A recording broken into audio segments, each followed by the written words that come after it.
as far as the first question is concerned, that what is the opinion of taking vaccine as far as for COVID-19 is concerned, and there's a lot of hesitancy. People say it is a conspiracy of the Israeli, of the Illuminati, etc. What is it permitted or not? Let us first discuss the Islamic point of view. As far as the Islamic Sharia is concerned, no one can say that taking a vaccine for COVID-19 is a fard for all the Muslims, or no one can say it is haram for all the Muslims to take the vaccine.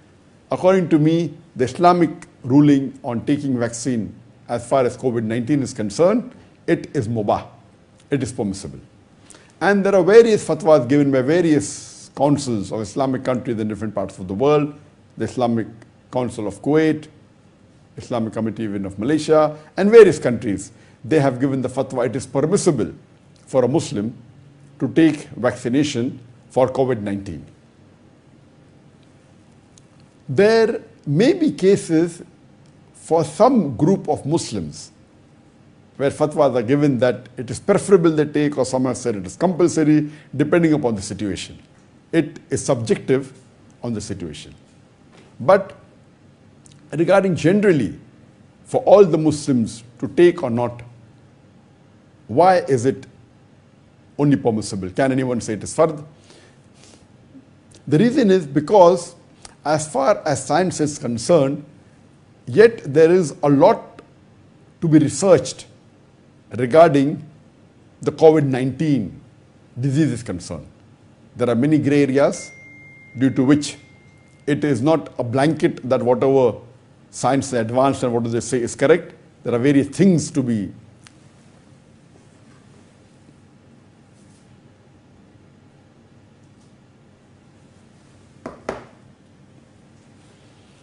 since science hasn't advanced and it's not yet sure regarding the details of this COVID-19, various papers have been written, but so far there is no 100% evidence regarding all the details of the disease.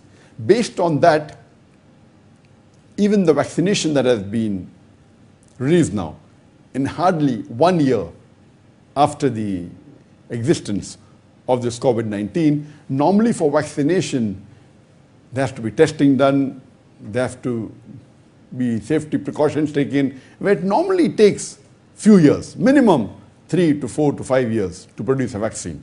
But because of the emergency and seeing the situation that people are dying in large numbers, and as far as the statistics is concerned, as of today, according to the Worldometer, today a couple of hours before, on the 24th of April, at 7:29 a.m. As of it, 3.1 million people have died in the last 1 year, 4 months due to COVID-19. And 149 million people have been affected. Now, there are many conspiracy theories that are floating in the market. We cannot say that all conspiracy theories are correct. Neither can we say that all are wrong. But as far as the conspiracy theories that are floating in the market regarding COVID-19, if not all, I would say most of them are just rumors, or they are false. Unfortunately, some of the Muslim dais or scholars have gone overboard and have authenticated these conspiracy theories and have told the Muslim ummah this COVID-19 is a fake, it is just a plot, it's a plan. On the other extreme, people have become over precautious and reports are there, and some of the dais and scholars have gone out of the way and said, no, COVID-19 is a reality and it's going to take lives in large numbers, be prepared, keep your graveyards all prepared, there are hundreds of thousands and millions of people going to die. We fail to realize that today the number of deaths that have taken place because of COVID-19 is similar to the number of deaths that are taking place due to alcoholism. According to the WHO, every year about 2.5 million people die because of alcohol. As of now, as of today, 789,000 people have died because of alcoholism. And if you multiply this figure by about 3.2, because not even 4 months are over, so you get a similar figure of, or a little bit more than 3.1 million people have died because of alcoholism. Because of smoking, every year, according to WHO, 5 to 6 million people die. I have never heard any dai or any scholar saying that because of smoking people are dying, so keep your graveyards prepared and dig graves and be prepared that people will come in large numbers. So as Allah says in the Quran, La taghlu fi dinakum, do not commit excesses in your religion. Surah Nisa, chapter number 4, verse number 171. According to me, these are both extremes.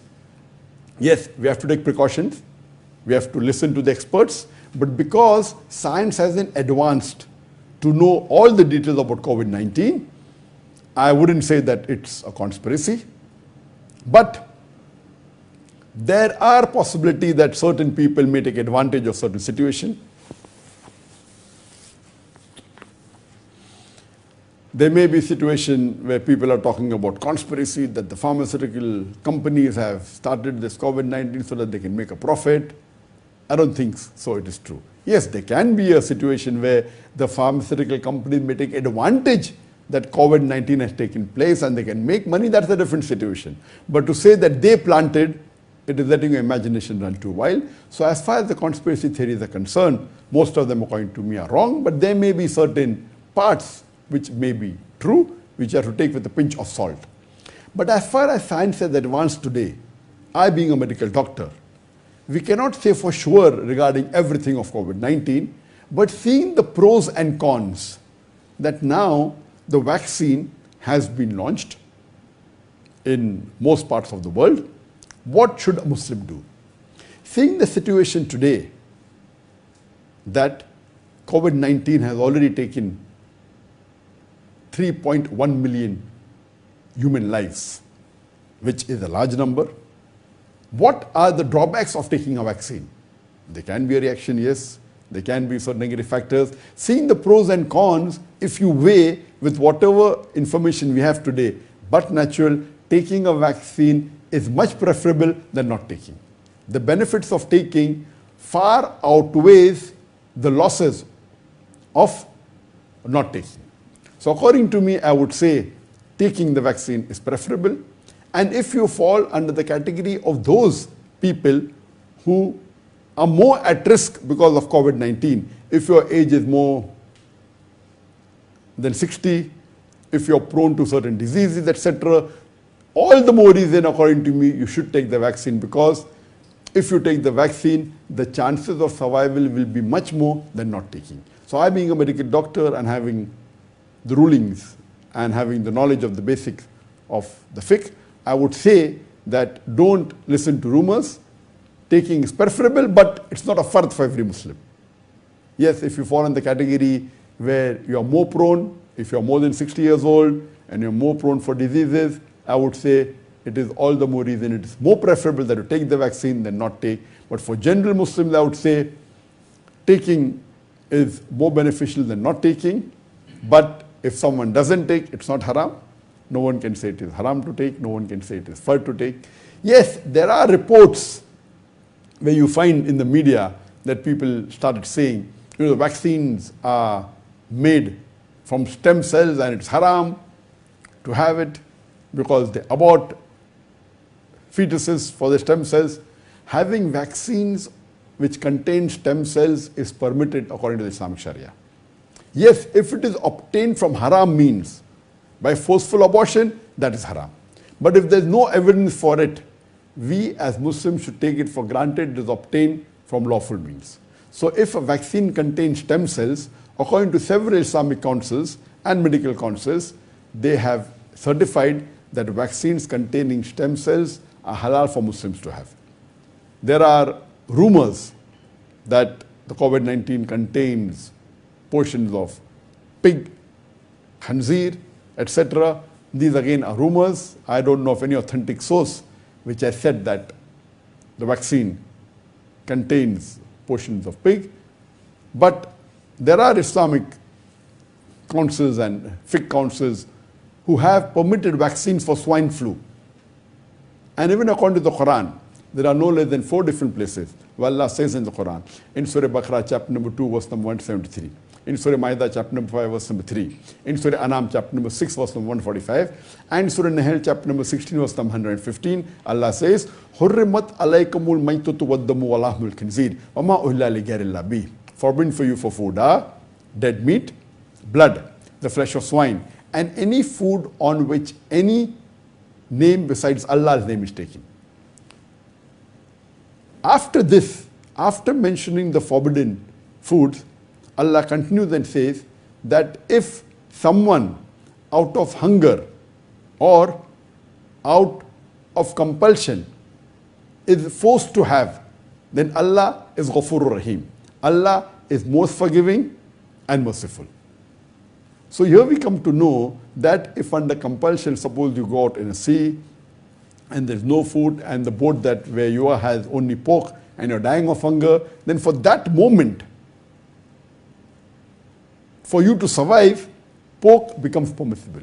But the moment you come on land, pork becomes haram. So based on this situation, if there is any medicine which is made from haram products, and if that is the only medicine that can save your life, then that medicine at that time becomes permissible. But if you have other alternatives, then go for the alternatives. So based on this, if certain vaccine contains, hypothetically, some haram products, and if that is the only vaccine that can save the life of the human beings, then according to the Islamic Sharia, that becomes permissible. So as far as vaccines of COVID-19 are concerned, my view is that it is permissible in Islam, and if you fall in the category of those which are more prone, if you're more than 60 years old or more prone to disease, it is preferable that you take. For the general Muslims also, it is preferable. The benefits are more than the loss. It's preferable.